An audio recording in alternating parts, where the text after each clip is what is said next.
Call it to order again. Okay. Donna. Good And evening, turn it over everyone. to Lori.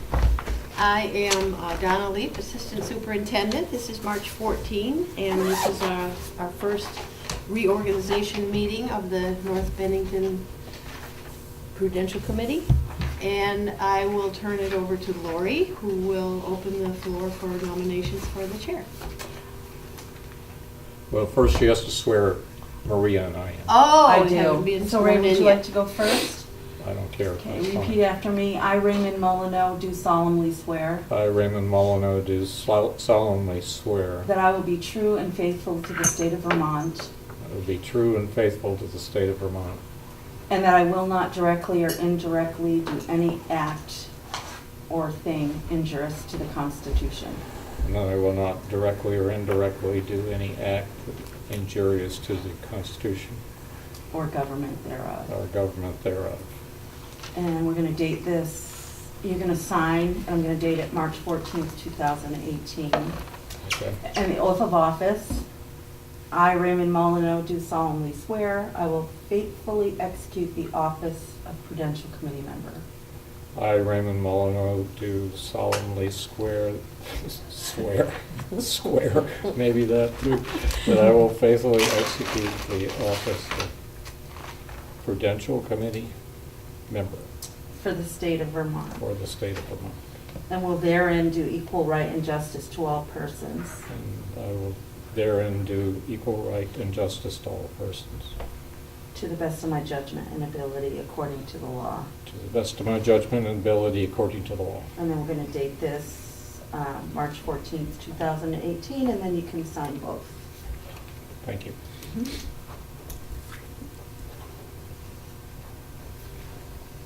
Maria. Smaller chunks. Okay. I was wondering if I was doing too many words at once. Okay. You just sign a couple of those, Ray. Thanks. Sign a couple? Yeah, I'll give you one for your records.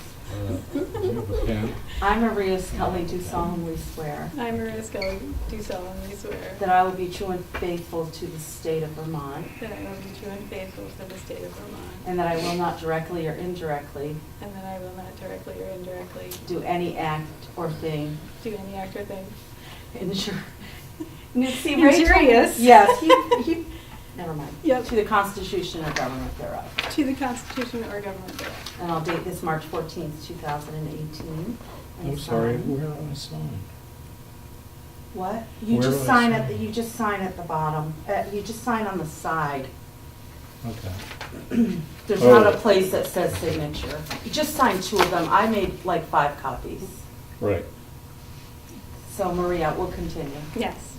I, Maria Scully, do solemnly I, swear Maria Scully, do solemnly swear that I will be faithful, that I will faithfully execute the office of Prudential Committee member that I will faithfully execute the office of Prudential Committee member for the state of Vermont, for the state of Vermont, and will therein do equal right and justice to all persons, and will therein do equal right and justice to all persons, to the best of my judgment and ability, to the best of my judgment and ability, according to the law. according to the law. And I'll date this March 14th, 2018, and sign both, and you will sign also. Is this, did you need a pen? I might. I'm just gonna look right Oh, here we go. there. I got There we go. Thank you.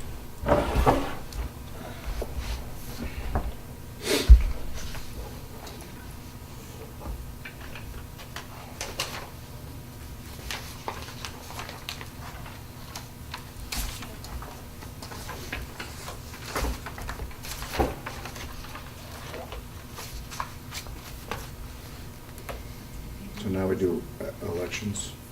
And I don't have to, oh, let's say the clerk doesn't. You have to, because there isn't any. Okay, do I have any nominations for the chair of the Prudential Committee? I nominate Ray Molyneux. I'll second that.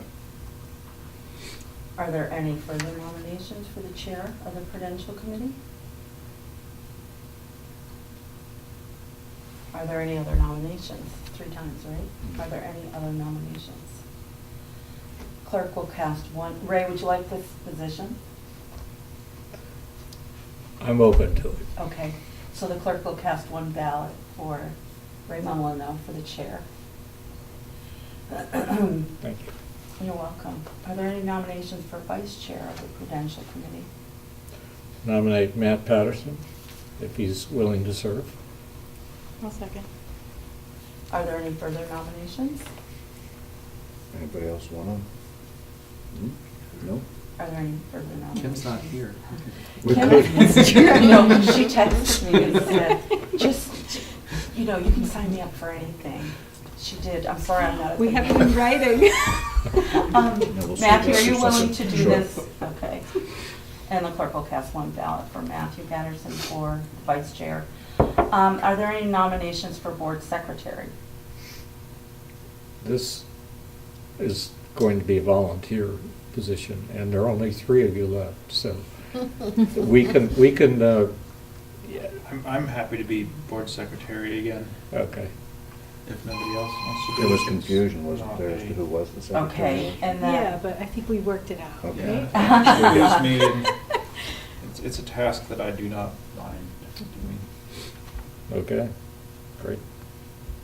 So do you want to go ahead, or do you want me to? You wanna- continue? Nominate Tim for secretary. And I'll second it. And are there any further nominations? Are there any further nominations? And are there any further nominations? The clerk will cast one ballot for Tim for the board secretary. Okay. All right, so now that we're constituted in part, I think we should introduce ourselves to the camera, because we have a lot of parties that aren't Sure. usually here. And we'll start with, we'll go counterclockwise from Donna. Hi, I'm Donna Leap, Assistant Superintendent of the SVSU. Mary Rogers, treasurer. Kate Abbott, Early Education Director for SBSU. I'm Lori Elwell, the North Bennington Graded School District Clerk. Tim Newbold, I'm the head of the Village School of North Bennington. Tim Schrader, board member. Maria Scully, board member. Matthew Patterson, board member. Ray Molyneux, board member and chair. Now, we need to determine an SDSU board representative and alternate. And then there's some committee appointments. I would nominate Ray for board representative, Oh, I'll second that. and for ease, I would nominate myself for alternate. Unless I'll someone else second wants to do that. that. So, anyone else want to throw their hat in the ring for that? I'm pretty sure I don't Kim think I doesn't. went to a single meeting last year. So, I will, shall we have a vote? All in favor of those 2 nominations? Aye. Aye. Then we have SDSU committees on which we have a presence: policy, personnel, and budget. Maria, would you like to continue? I I'm fine with believe that. I have the power to appoint on this, so if you wish to continue, I'm appointing you to be on the policy committee. Personnel and budget, I've usually taken, unless someone else wants to do one of these. Please. Please, no. Please, you can do them both. Let's see, okay, and then, I guess I will. Personnel is not one that's active, very active. Budget is active in December, January of the year. We want a resolution to authorize signatures to sign for board business warrants, mostly in interims between meetings. So usually we've set a priority of board chair, vice chair, and then secretary of the board, to the board. So moved. Second. All in favor of that arrangement? Aye. Okay, we could have a little discussion, board meeting schedule, but last year we didn't follow it. So I'm not sure we need to. I mean, we usually take July off, and I think that's fine. And I think we should shoot for the second Wednesday. That's what our normal, Yes, right. but and- with all our different things, it's sometimes not possible, so. You're right. And during budget season, we always have to have extra meetings. I will try to tone it down now. Be nice not to have so many, and our warrants are, got so many things, few things on it that we could go for several months without, once it's set up properly, we know what we're paying out without having a meeting to ratify them. Okay. That's our reorganization. There is no public here other than ourselves and Beck never says anything to us, so. Consequently, we'll move on to, if anybody cares to discuss the annual meeting results. Here's an item here where you can say something, either the floor meeting or the actual vote. I would like to thank the two Tims, for their presentations. Much appreciated. And I would note that Scott Creedy, who used to be the chair of this board in the late 90s and early 2000s, presented a slideshow that showed the conditions that created the need for the community to pass a bond and do substantial renovations and changes to this building and structure. The most obvious one is that there aren't steel fire escapes on the building anymore. The interesting thing about those steel fire escapes is that they were actually constructed by the shop kids in the metal shop when we had a high school here.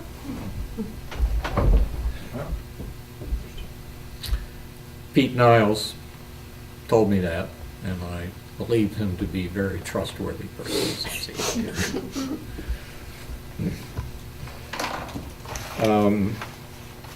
Any other discussion on that? I'm sorry I couldn't be there. Well, we did note your absence, but Some really good cinnamon rolls. Dinner? really good what? Cinnamon rolls were Oh. really Yeah. Yes, we did. We have an invoice for all that. I couldn't submit it. Yeah, the coffee and the pastries were good. And the presentations were very good, and we had pretty nice discussions, just not enough people. The people who were, though, actually did ask some pretty decent questions. I Yeah. thought. Yeah, Janet Larigo's question about what did she call it, a capital projects fund, which basically we were talking about the same thing. We just call it Yeah. a building fund, or, a building reserve. And I did not explain to her at the time that, we were putting as much into this fund as we could, given that we were attempting to follow the request of the governor. And we wanted to stay a few cents under last year's tax rate. And that necessitated the position that we took in the budget. Okay, Mary, finance report, treasurer's report. In this packet, there were two. There was both the January and the February. Nothing really unusual on either. The rent payment had actually been made in January, but I didn't get it into the bank until February, so you'll see that on the February Okay. treasurer report. The other question that I had is, last month, the $825 that were the legal fees, I assumed that we wanted them out of that prepaid legal balance that we had before, or not? Not necessarily. No, okay. Because it was not a question about Act 46, or at Okay. least part of it is not, because we had a situation where the number of students that we had was misreported for 2 years, and we engaged the attorney to help us get whatever correction we could get from the Okay. state. All right, then in that case, then there still remains $950 from that last year's. In the Expense. set aside for. Yes. Right, because I've been, I think there's another invoice that. I haven't No, been we able- paid both of the invoices. Did you get the second one? I haven't gotten it, but we paid it. Okay. We paid it. We just need to get the invoice Okay. so that they can put it into the file, supporting the expenditure. I mean, it was on the statement, but we don't have the actual Okay, invoice now itself. I'm following you. Yep. So So, nothing else on the horizon that seems to be unusual or out of the ordinary or large or of any other significant consequence. mhm. And you've got arrangements for people with delinquencies. There remains about, I'd say somewhere between 20, probably close to $30,000 that's still outstanding. Whittling them down Yep. by the month. In January, I think there was like roughly five or $6,000 collected each month. February, we had $12,000 in. Excuse me, 8,000 in January, 6,000 in February, 12,000 here. Couple more, there's once you get to some of these mortgage companies or the foreclosures, oh my gosh, it takes like forever. I Right. just answered another question before I came over here from a property that I think I've done it 15 times for these people. But maybe they hope you go away, I don't know. But at any rate, bit by bit, they come in. There are only a couple They of... hope for that in Yes. Maine, from what I There know. are of you. only a couple of properties for which I have yet to make solid contact. Yeah, that's great. But most of them have payment plans or All right. at least, if they're not in writing payment plans, there's at least bits of money that come in here and there. That's great.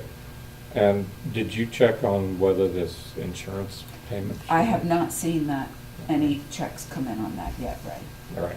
But I will go and be signing the checks that you approve tonight. I'll be signing them tomorrow, so we'll see if it's there. Great. All right. Unless someone wants to speak to the budget status report, I'm going to skip to C, procedure for executing contracts, which I don't really understand, since we've constituted a chain of signatories for any warrants, and I asked Renee about this, and I didn't get a response that inspired me to think we needed this procedure. Because we don't, everything goes through the warrants anyway. So, and what contracts are we signing, other than the ones that we deal with directly here in terms of tuition agreement, lease agreement?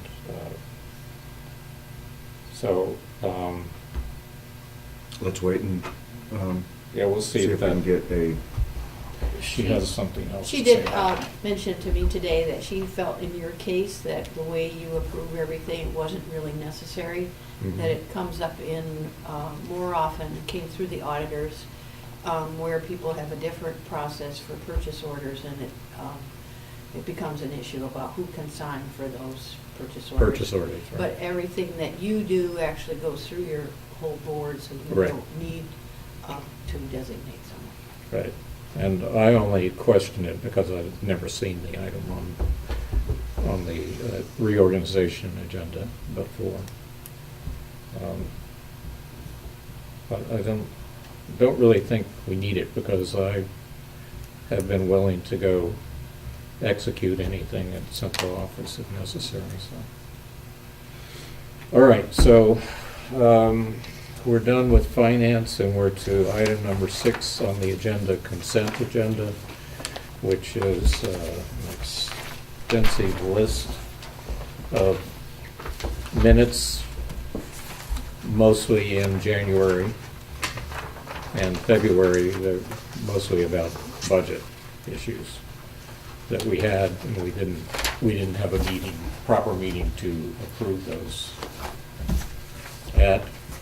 And then the annual school meeting minutes, we are not able to approve. Those have to be approved next year at the annual Yeah. meeting. Correct.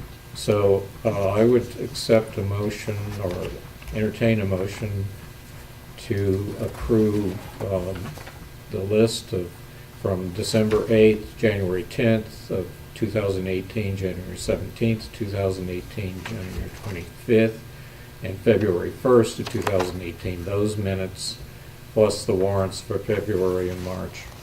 So moved. Second. All in favor? Aye.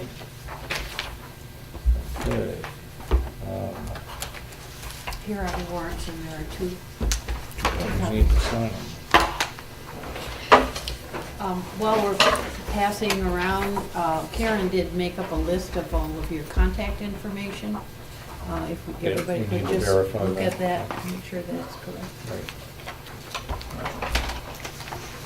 I'm going to need your pen again.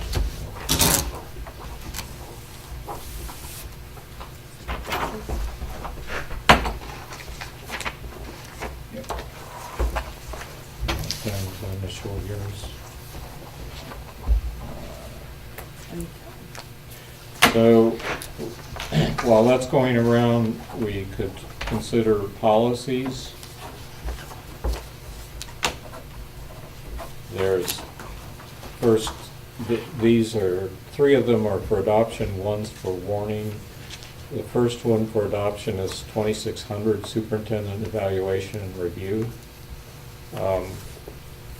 Someone would make a motion, second.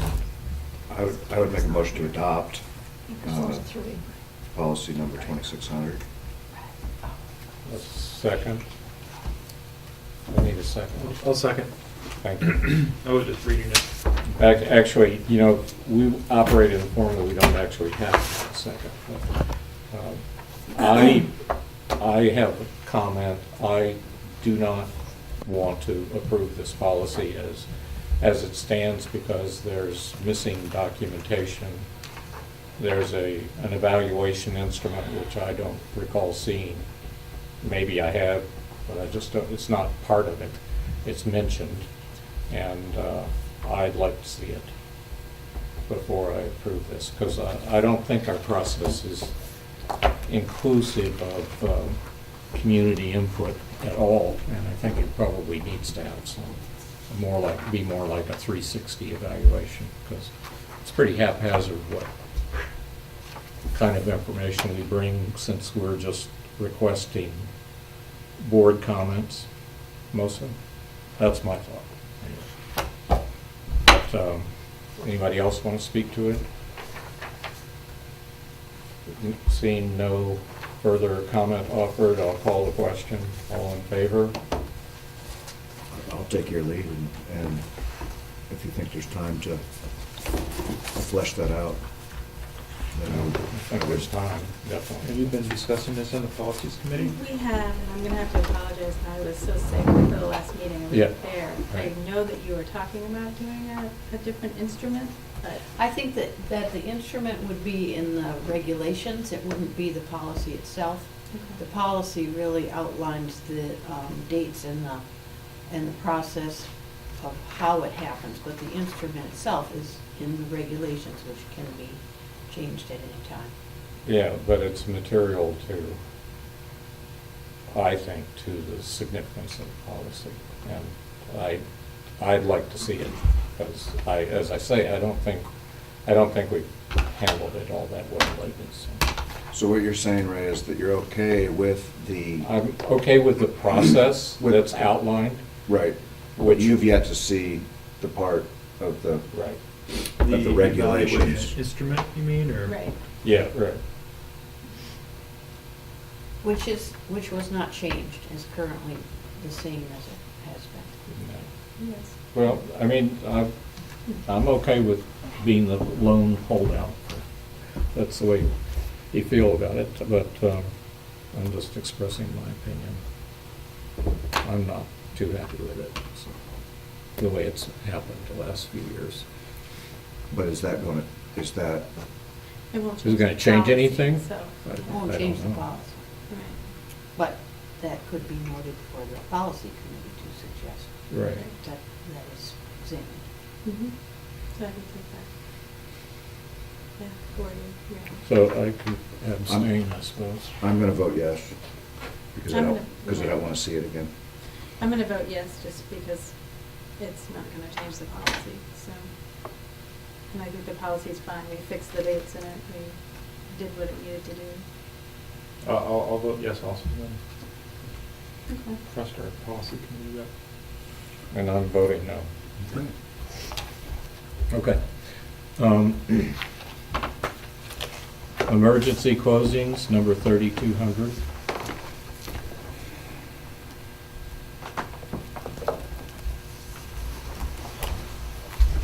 And, you know, we could put the other adoption in there, 5110, we could just say both policy 3,200 emergency closings and 5110 immunization and warn, and make a resolution to adopt both of them. Or you can do them individually. Is this policy, the closing, really, I guess it relates to us at the MAU level, but we're not making decisions for the village school. No. And this would suggest that, But that we would be. we've worked this out before because we've had other policies like this that apply to school districts operating schools. And we had adopted just to avoid the conflict of not adopting it. And Leon would be on our case if we didn't adopt. And it also does include MAU schools. Yes, I it know, does but include MAU. I get that, but then why does it say North Bennington Graded School District? Because we're one of the districts in the SU. But And not we're a operating. constituent district in MAU. Is it this kind of policy that led to the misunderstanding regarding whether or not this school is open or not? When they call a snow day? I don't know. And the implications that came of that when we didn't have proper support staff and stuff? Oh, that's a different issue. Well, I know it's a different issue, but this really speaks to that problem of Right. assuming that we're part, that this entity, this district is, and if our district really is not, I don't see a conflict with the rest of them by the non-operating districts, whether it be a high school or Right. elementary, needs to be in there. Mount Anthony Union would stay there, of course, Right. of which we are a part. Right. And you don't need us on there for Mount Anthony to approve it, they'll approve it. as they see fit, which means I think they will approve it, but That's the, I think it's a good policy, but it seems to just be, it's OTOs Pro that were in forma. it, yes. I agree with you. But. I'll be I the mean- lone abstainer here. Okay. But I still, did someone make a motion? No? Okay, I need a motion and a second. Are we just talking about the school closing policy? Yes. Uh, 3,200. I'll make a motion. Okay, and I'll make a second. So, anything else to be said about it by anyone? I'll call the question.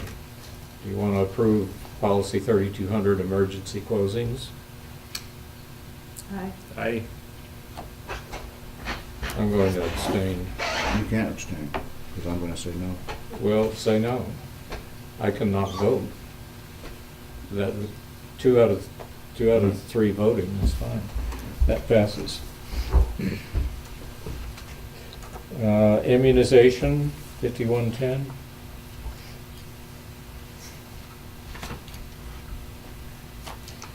think I might be the one to be a pain in the ass here. Okay? That's all right. It was your turn. The only one that's going to get exempted from this is Maria, unless she has an objection to warning of 4,400.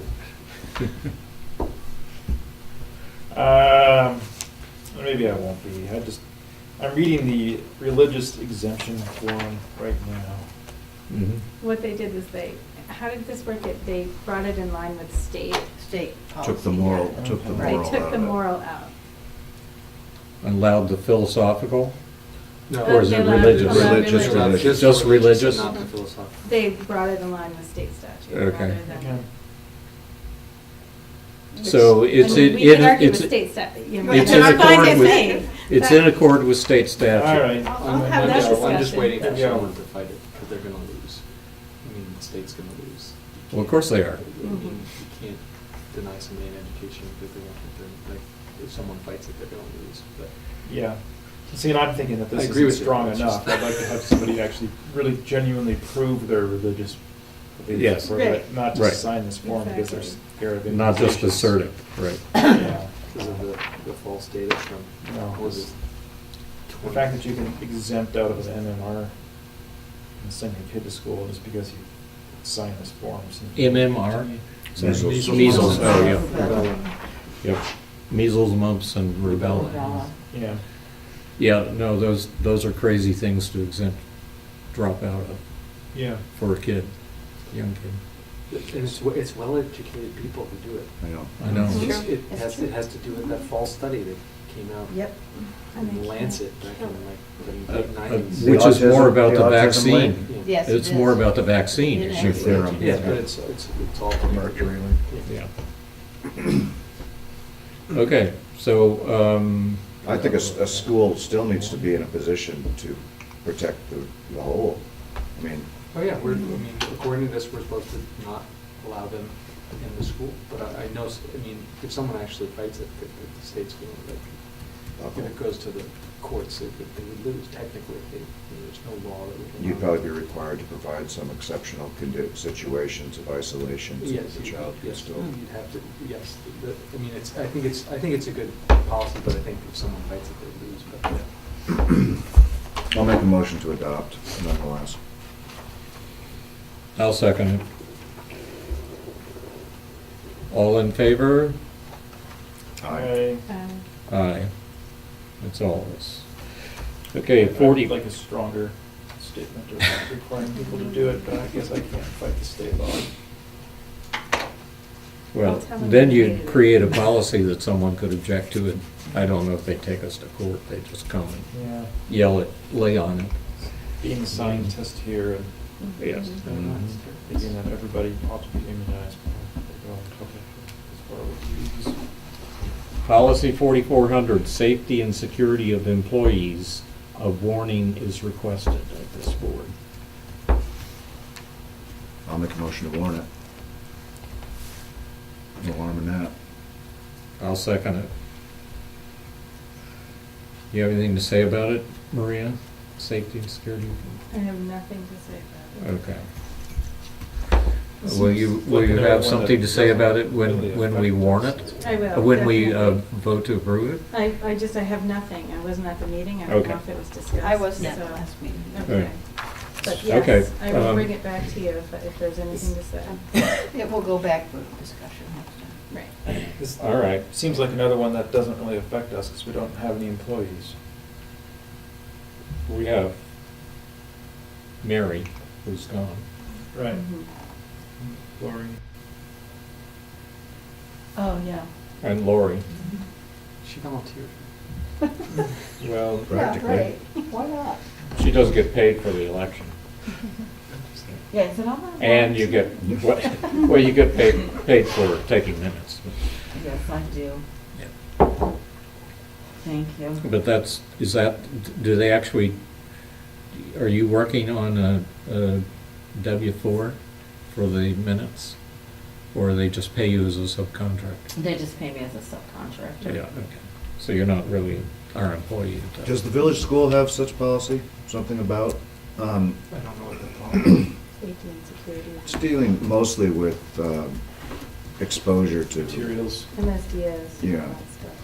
Yeah. MSDS is, You know, we don't want Jimmy, spilling some sort of cleaning product all over the floor. And Yeah, I mean, what's the we got- procedure for dealing we with sort of that? follow the OSHA standards around that as part of our handbook. right, and those, Or if the art room was using something that was potentially volatile or science or something, that there's a procedure in Yeah, place. we luck out in that area. We don't use the volatile stuff. Yeah. That's the hazel. That's the. Yeah.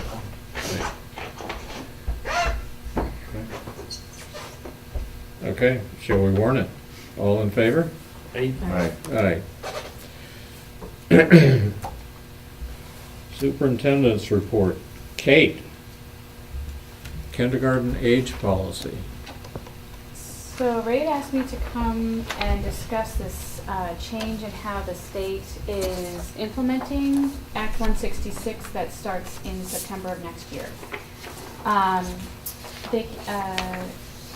Early education at the state level came out, actually Amy Fowler came out with this memo in September that basically states that children who are age eligible for kindergarten cannot receive the public tuition voucher to attend pre-K. So all of the districts, with the exception of North Bennington, have the same enrollment date, which is August 30, it has to be 5 on or before August 31st. North Bennington changed its enrollment age of eligibility for kindergarten date to 5 on or before December 31st, which we honor in our pre-K. However, what that means is that next year, all of those children there's 9 of them in this cohort, will not be able to receive the pre-K tuition voucher because they will be age eligible to attend kindergarten. So, when I shared this with Ray, basically those children would be able to attend pre-kindergarten, but they wouldn't be able to receive the public voucher. But Ray was concerned that there was pressure to push those children onto kindergarten because of the cost of pre-K. So my understanding is part of your discussion tonight will be around, should you or do you want to change your date of eligibility for kindergarten, which then impacts your age of eligibility for pre-K funds. And just so I fully understand, did we not decide we wanted to go back to that date anyway? We haven't decided it, I just thought we probably would. why did we change it? Because it was kind of at the request of the village school. Yeah. And it made sense for certain situations, and then it didn't make so much sense for others, where students who might not be, it's the two edges of the sword. There's students who now are eligible to be in kindergarten, and their parents want them to be, when perhaps they're not ready. But on the other side, you have the kids who are very ready to be there and might turn 5 on October 5th or The something. reason that I was leaning towards switching it back to a date similar to the district, the larger regional district, is that it's much easier to say yes to a family when the child is ready. Oh yeah, your child's ready. Yeah, kindergarten would be a great choice for them. But the kid who's not, to have that discussion when they say, well, your date is this, to say, well, they really shouldn't go to kindergarten even though they're age eligible, that's a much harder conversation. It's much easier. Again, those are the families that, it probably would benefit, in some cases, it would probably benefit the child the most to get that extra year, and they want to push them forward. And then it looks like they may have a developmental delay. It affects their sort of, their learning down the road, and they can potentially get a label that's not deserving and things like that. So I think I would like to move to align this. The concern I think that came up was around, well, if we move this, are these kids not eligible, those kinds of things. And then the other end of the spectrum is if we move the date and we say a kid should go into kindergarten, does the tuition payment just disappear for that child until they are age eligible? Right. When they're actually in the K through 6 Right. program. So that's the crux of the matter. That's what it is. The crux is that if a child goes into kindergarten, whether it's here or South Shire or Highland Hall or Pine Cobble, they would not be eligible for tuition. I'm not sure if they'd become eligible when they turn 5. That wouldn't change. They still would not have met the age requirement when their birthday is. Right, but, you're right. So I was trying to craft a change in our tuition policy, which is where it occurs. We don't have a separate policy. It's in our tuition payment policy. The tuition payment policy says, the first paragraph, tuition will be paid to students attended by legal pupils per 16 VSA 1073. Kindergartners must attain, this was the insert, this is the problematic sentence. Originally we had, that was it, legal pupils who were residents of North Bennington Graded School District. But we added this sentence that they must attain age 5 before January 1st, next following the beginning of the school year. Which that language, next following, comes right out of statute. So that's what we put in there. The question is, do we remove it or do we qualify it? And I was asking Dina, is it possible to qualify it to allow a child who's in that age group, which would be basically now a pre-K population, if we change the date back to what was original, to be forwarded into kindergarten if they're actually ready for that, because it's kind of pointless to hold them back, maybe. There are other reasons why you would, maybe, because it's their cohort of students, but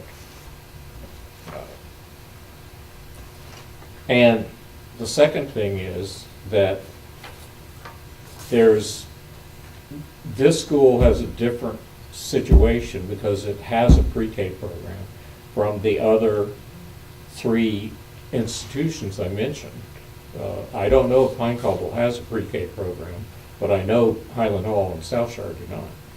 So I don't really want to create a situation where if they have a child that they believe is out ready for their kindergarten program that's within the statutory age range, that they can't, I'll be depriving them of that tuition. And as you said, they're what, 9 or 10? 9. 9? Mhm. Yeah. So I know there's one there may well be children in that 9 or 10 that end up attending one of those institutions.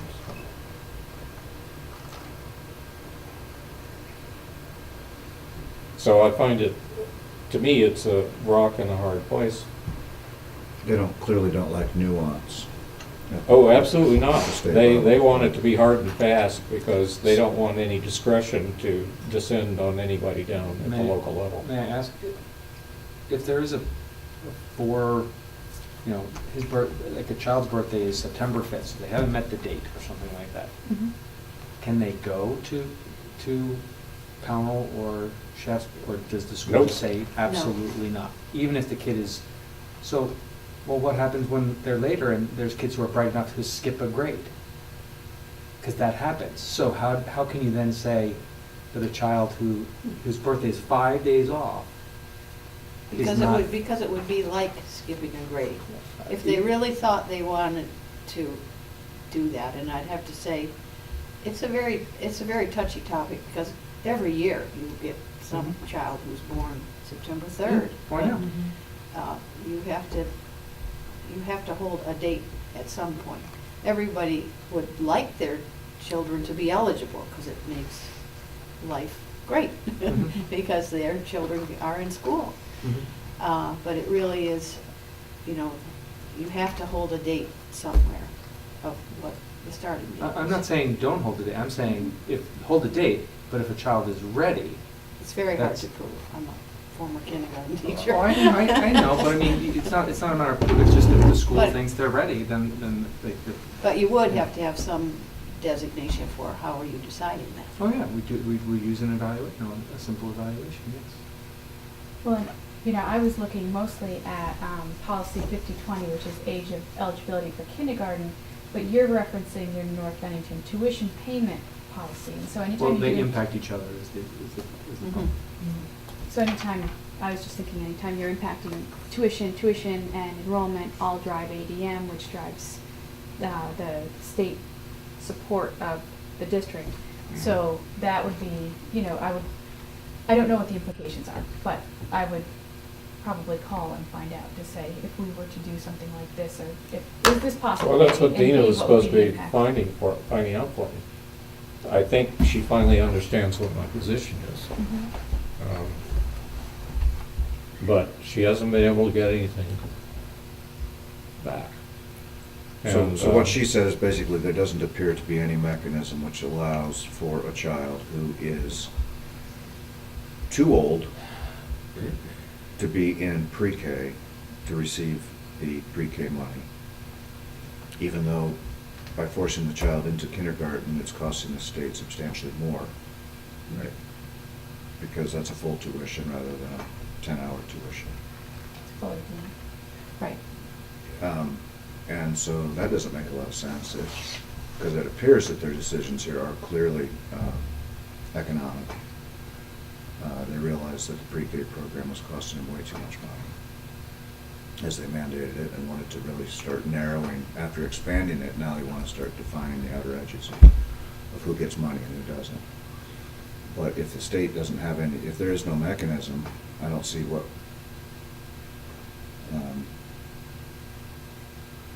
and then on the other side of things, if the child is not 5, they don't get tuition at the kindergarten level. Right? So they're forced to be in the pre-K program at less expense to the state. Why don't we change our policy every year to capture as many of these kids as we can by moving that date between August 31st and January 1? I mean, what happens to these 9? Where do we capture most of them?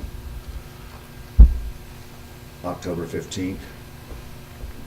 Well, so it's kind of a complex issue, because the later your date is, the more children are in your cohort, but suddenly changing the date also puts a huge fluctuation in your kindergarten cohort. So Mhm. if those 9 children were to suddenly come into a kindergarten cohort, you could have a much larger kindergarten class than you Right. were expecting, and that would potentially cause staffing increases. So I Already- guess I would already think do, about, yeah. I would think, the goal of having, I guess, one date is that you have a general developmental level that most children have achieved, knowing that not all children are going to arrive there with the same skills and developmental progression, but it's a ballpark. So, I don't really know how to advise you aside from, right now they're revamping Act 166 again, but the changes aren't set to take place. They're not decided upon until But I saw the 2019. changes. Dina forwarded those to me, and they're about special needs students Correct. being allowed to stay in pre-K And be paid for. and be paid for. So that is a nuance that they're addressing. It included 504, In the bill. in a bill that doesn't take effect until, what'd you say, 19? September of 2019. This is not, it's not passed yet. Right. So it's still committee, but if it were to take, there is language in there that people are talking about this, but they're talking about it in the opposite direction as what you're thinking about, which is how to It's- remain in pre-K longer versus It's how to start 180 kindergarten. degrees from what I'm talking about. Right, Yeah. right.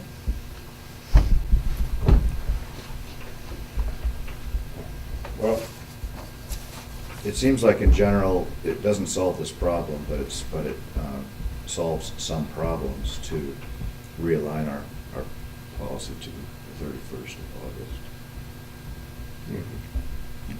And then, I suspect, if that bill ends up passing, one could argue that this new regulations that weren't part, was that a legislative tweak to 166, or was it an interpretation of 166? So the memo that came out changing the practice, that was an interpretation, but the bill is going to be the new Right. 166. So there's a donut hole of a year where people are gonna get screwed potentially, where the interpretation may not align with the bill that's gonna come into effect. So then Well- it might force the state's hand. We went through the entire year last year looking at the bill that was about to be passed and then Right. not having it passed and then having no bill. So this is, year 2 of this entire cycle. So it might be a year, might be 2 years, might be, so it's kind of guessing. It's not legislation. So the only thing I think you can take into account is, what's currently in the regulation and then what's, knowing what's being discussed, but you can't act on what's being discussed until it's passed. I get that, but I guess what I'm saying is that if it is passed by early May, before they are out of session, that's going to put a possible downward pressure on this Department of Ed interpretation of the law. And then they might well be forced to, even though it doesn't officially become effective for a following year, they might reconsider their position to align with the new bill that, I mean, that makes sense. and they may be forced to do so, I guess is what I'm, or coerced into doing so.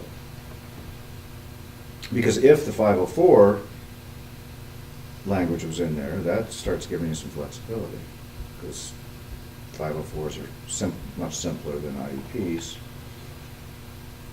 And it seems like 504s could be developed for children who genuinely need to stay another. Well, this language includes 504. That's what I'm saying. So I think for now, I propose we move the date back in our tuition policy to reflect August 31st. Mhm.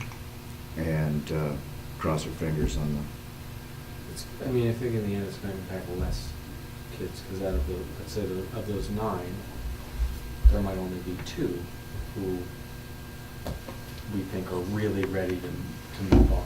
Mhm. Does that make sense? It looks better for you to go this way then? I think it's just a better date. Yeah. When we start looking at building a class. Yep. We get a little more, with this, you can get a larger bandwidth of students, and, if you can narrow it down a little bit, it helps the cohesiveness of the whole class. Yeah. That would be mine, but you're the person who lives it, so. Yeah, it's been a particularly difficult year with 4, 5, 6, and 7-year-olds in my kindergarten class. And all at different developmental, stages. so. You mean those are their developmental ages, and they're all in one kindergarten class? Those are their They're actual chronological ages. ages. They're actually 4, 5, 6, and 7-year-olds in my kindergarten class this year, through December. Oh, they're turning 5. Because there were quite a few children this year who were 4 until the end of December, or mid-December at least. How do you end up with 6-year-olds? They were early 5 Many years. of them, I have 2 turning 7 this weekend. So they started when they started a year later, just at their, parents' request. And a lot of mine are starting at 5 Yeah. and turning 6 throughout the year. So, And this part of the year, our office does, we do census verification, and then we do re-enrollment for 3s turning 4-year-olds. And we held the paperwork for the, I saw that today when Rachel gave me the paperwork, and I said, held. What does that mean? And it only took me a second, because holding those depends on what you do tonight in regards to whether or not they stay in pre-K and get the tuition or not. but we have parents calling us asking for the paperwork so they can secure their place in pre-K next year. Exactly. No one's calling to say, we really want to go to kindergarten, can we please go? They're saying, can we please Right. confirm that we're in pre-K next year? So I said, as soon as, Yeah. I knew from the board tonight what your plans were, that I would definitely. Well, involve them. I Thank you. I think probably it seems best to go back to the SU's date there, August 31st. And, I'll just have to inform South Shire and Highland Hall that we changed it. I'm not sure they were truly aware we had changed it the other way, but, and tell them if they accept anybody in that past August 31st to January 1st, we won't be paying for them. Which was the case in the first 1 or 2 years of operation here anyway. Right, yeah. Did I make a motion? You did. Okay. Is there a second? I'll second. So we're warning a reversion to the original. The original policy said, number 1, under implementation, tuition will be paid to schools attended by legal pupils who are residents of the district, and as defined by 1075 of the statute and this board's policy on student residency for payment of public tuition. So that's back to open-ended, is it not? No, legal pupils, that needs a tweak, because we need to say a legal pupil at the age range of 5 for kindergarten is as defined by the SDSU policy. So that's policy 5020. So if you leave it legal pupils, would that be sufficient? Because you're outlining. What's policy 5020 say about that? So I just lost my internet, sorry. But it's kindergarten eligibility, Yeah. and basically it's the rest It of. says a legal pupil is Yep. a 5 child before 5 August before August 31st. Okay, before. that's fine. I think that should be okay. That's the way it was before, so Okay.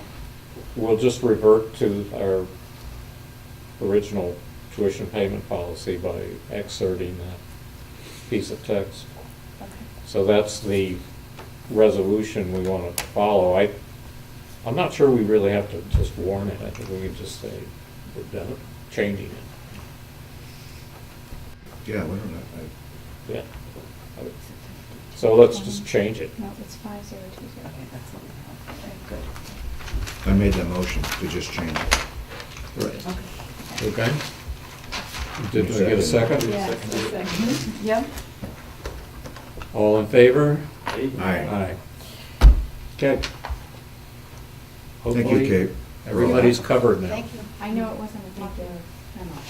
So. No, I'm Never- sure. No, well, There's especially many when they of- said, there's do many it of those. tomorrow. Yeah. It does make a difference in the older population too, when they're significantly younger than their peers when they get to middle school, high school. That, you know, your kids would be the youngest ones, and that's hard when everybody else gets their driver's license. And the difference between a 4-year, 6-month-old and a 5-year-old is pretty Massive. big. Amazing, Mhm. yeah. It's amazing. So if the younger you get, the bigger those each month Yeah. matters. It's true. Well, and they develop in different ways. They don't just follow a linear path. Mm. At least that's not wasn't my experience. You know, you think your toddler is your child is about to become a toddler at 10 months, and all of a sudden, what they're doing is language, you know? They're speaking, they're reading, you know, you're reading everything possible to them, and they're learning, they're memorizing it and parroting it back to you, so. Then they get to walk. And that just keeps happening. It's a different pathways. Okay, so that's, unless Donna or Kate have more to say, that's superintendent's report. That's it? Yeah, didn't have anything to add. Okay. So, chair's report, well, I didn't bring the plans in, and I have not followed up on, I did do one little bit of investigation, figure out where we had to go if we wanted to try to get a waiver for ADA requirements for these student bathrooms on this floor. And we have to go to Rutland because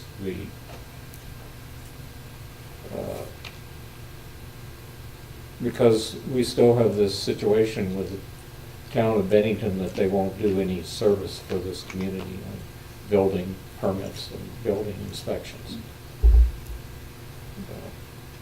Who'd you talk to? The man, well, what's his face? Dan? No, I talked to the building inspector, Larry McClellan. He gleefully told me, I think, I'd say it was gleeful. At least he seemed to have a smile on his face. Well, you know, you don't do any work in North Bennington. Well, in his defense, I will say that he has helped us in the past, Yeah. kind of under the radar, and might be willing to do so, unless something's changed radically there. He's sympathetic to some issues we've had in the past, some legal issues. I did identify myself as doing it for the school board. Maybe He that gave was- me maybe an that was part of it. application to Rutland's Labor and Industry. Okay. And it seems to require a drawing, if we want, you know, a drawing of what we want, instead of following the drawing that's got ADA compliance built into it.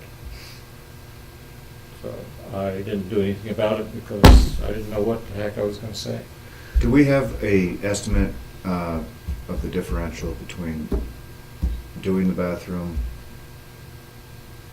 The I cost don't- differential? the cost? I don't think there is a lot of difference because we're not making huge changes, Well, if you, except we go ADA, grab bars. there's a lot more plumbing that needs to be done, because you're taking out 2 toilets and and a urinal. Putting in one. Putting in 2, you're taking out I'm 2 taking out a toilets. urinal.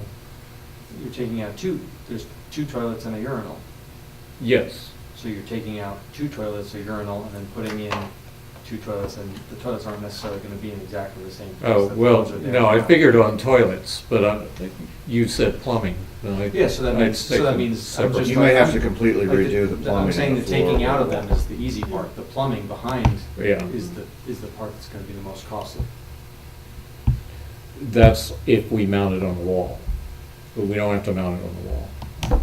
But you still have to move, You still have to, the toilets still have to Not- have. they're not in the right place. They need to be more farther apart, I would presume, in order to meet Yes. ADA. Yeah. So now maybe you can use one of the Maybe, existing. maybe. I would guess somebody's gonna say. But it might make I don't know. sense. Well, I think we have to move toilets anyway. So let's One- just one let's way or another. proceed with the plan as though as we have been advised, it's gonna cost, that it's gotta be ADA. No, I mean, it's fine, I just was thinking it would save us some money. Right, and it would, but it sounds to me like, Mhm. there'd be a problem. And just so everybody knows, the reason we're asking that is because we already have an ADA facility on the same floor. Right. So it's not like we're trying to avoid access. It's just, it seems redundant in an elementary school to do it that way. But Well, I guess the default plan for non-ADA would just be to refurbish. And I don't know whether we keep the urinal or we can replace it with a toilet. But well, it sounds like we've got some more work to do here on this. Yeah. And Well, which brings me we need to the other point, which is that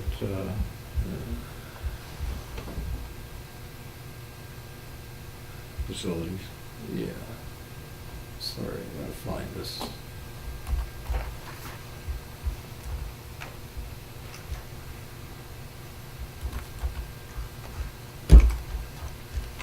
So I think did I forward you, I did forward a memo from Renee that incorporated comments from Centerline Architects about giving some construction companies they suggested, but also a cost for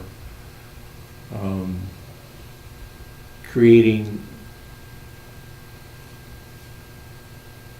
They said it's possible. creating a whole bid package if we wanted to send it through a bid process instead of breaking it into pieces and being our own GC. And that was at a minimum 2,000 and a maximum 4,000, depending on what process we wanted them to engage into. I think we could manage to be, to oversee that, Yeah, don't you think? I think we could do that if we can find. If we I can mean, save a we've few got grand on it. contractors for plumbing. I know someone who could do the tile work. Electrical work, we have a contractor for. So the work we need to do is what ripping out there is and the wall treatment and maybe a new ceiling. And so that's the person we have to find. And those things, those pieces together wouldn't add up to $15,000, wouldn't be $15,000 each. So we could probably avoid bidding it. Let's go ahead with that approach. Let's take a look at what really is involved with the tear out part of it. That might Yeah. be something we can do ourselves as well. Right. It isn't, That one should be, I think that should be. We're just pretty pulling easy. stuff out. We could- Right. We could maybe get some volunteers Right. to do that piece. yeah. Um, And create a clean slate in there for the new project to Yeah. occur. I Right. think we could contact do that. Sunday afternoon, we could all do that. We might be able to usefully engage Centerline to do a little more work on specifying materials. Okay. Although there was pretty good specification in what I had, but, I had them spec wall hanging toilets, because I clean them, I know what it's like trying to clean behind those things. And it's a lot easier if they're on the wall, but it may also be too expensive and They're gonna be difficult more to get the plumbing. expensive, and dealing with that in an old building. Structure, yeah. Hanging something on a, you know, you might need to do some serious reinforcement there. Well, I was thinking, if we had thought we would keep the ceiling, just patch it, but maybe if we take the ceiling down, or at least that area, we can rebuild that wall a little bit more thoroughly. So those are things we have to think about. Okay. So, okay, I guess we're not gonna go the full bid process route, but we do need to find someone to do Well, we plan on meeting, you and I and Kim, meeting here, looking over the situation as facility committee Yep. in the next week or so, and Okay. see where to go next. Yep. All right, I don't have anything else on there except insurance claims, which I understand that one of them is resolved, but we haven't seen the money. And the other one, I believe I have all the information that was requested, so I'll get that to them, so that'll get resolved. Good, good. And I don't know. This is why I write things on the agenda, so I remember what I was supposed to talk about. There might be something else, but I can't remember it, so. Then I would make a motion to Adjourn. adjourn. May I just hand out one thing? Please. Oh, yeah, sure. In light of the recent events that have happened in the schools and things like that, one of the things that I had been thinking a lot about is what we do here. And we just so happen that one of our pre-K parents is a sergeant in the state troopers, and he's also one of the people responsible for going around the state and evaluating school safety. And so he and I did a walkthrough of the building about what we could potentially do to make this a more secure environment. And the good thing is that the building itself has a lot of great things about it, through the age of the building, the solid doors and all those things. But the big piece, and he sort of put it in priority list, and I wanted to give this to you guys. And I know that I'm speaking for us, and I'll be at our board meeting tomorrow night talking to them, that I do want to invest in some of these things, and it really is, and I want to do it in a way that's really cognizant of the community that we have here. I do think we probably need to put a buzzer on the door or something to that effect, but I want to do it in a way that everybody understands that it's not closing out the community, it's just making this place more safe. Yep. And then just some new technologies that's out there, so we can keep the nice entryway that we have, it's glass, and there's this clear film you can now put over it to make it much more secure and stuff. So he lays it all out here. Great. Sort of a priority list for us, Mhm. and I really would like to start addressing some of those things. And the big one is really addressing the front entryway, and how we do that. So I just wanted to give this to you guys to let you know that we're going to start thinking about these and pursuing them, and then we'll.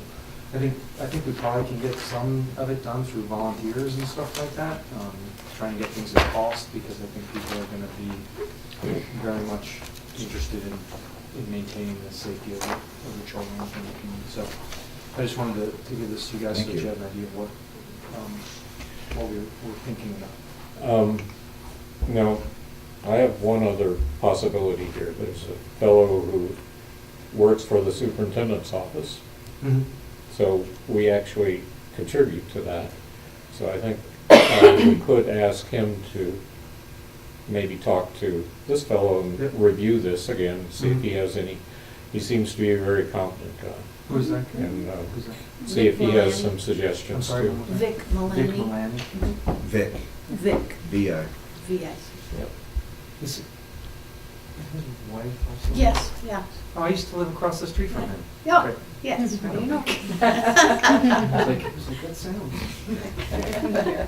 What, down On when Margaret you He were lived on? across the street Oh, from us on Crescent? Margaret Lane, yeah. Okay. He has a great background, and he has gone around to all of the schools. Yeah, no, I'd love And to to talk about, I didn't know that he, To I didn't know develop that was one a of his plan, goals. could help you do internal planning. Yeah, he hasn't been to this one, but I know, so. No, I think you'd have to invite him. Yeah, no, Yeah. I'd be happy to do that. I didn't realize that he Yep, did that. and, we'd be interested in hearing what's suggested. Well, certainly we should, I mean, one of the great qualities of this school is the openness, although we do keep only one door open. Yep. But you could have a buzz-in system or a pad to let kids in. And unfortunately, you know, it's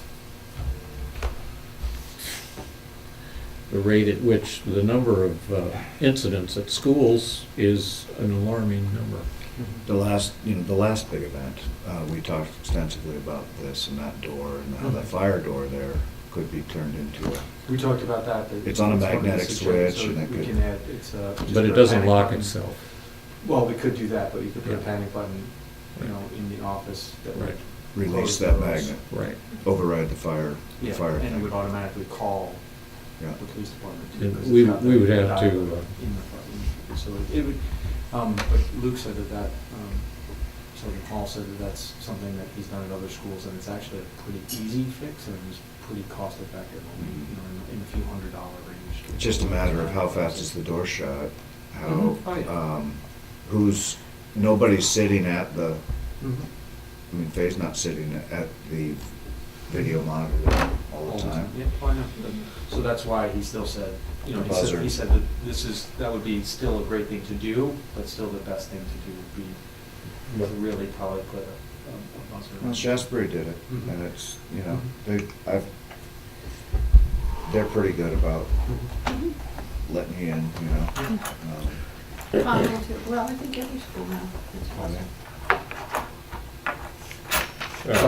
We would have, if we use the magnetic doors, we'd have to have a locking system installed on them, because they don't lock currently, they just close.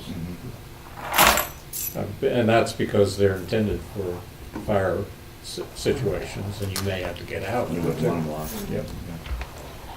But if it's a security situation, you'd want to keep people out and lock students in. So, I mean, they'd be in their classrooms locked in anyway, but. Do you see that little device that kid invented, a student somewhere invented for the doors? It slides into the door.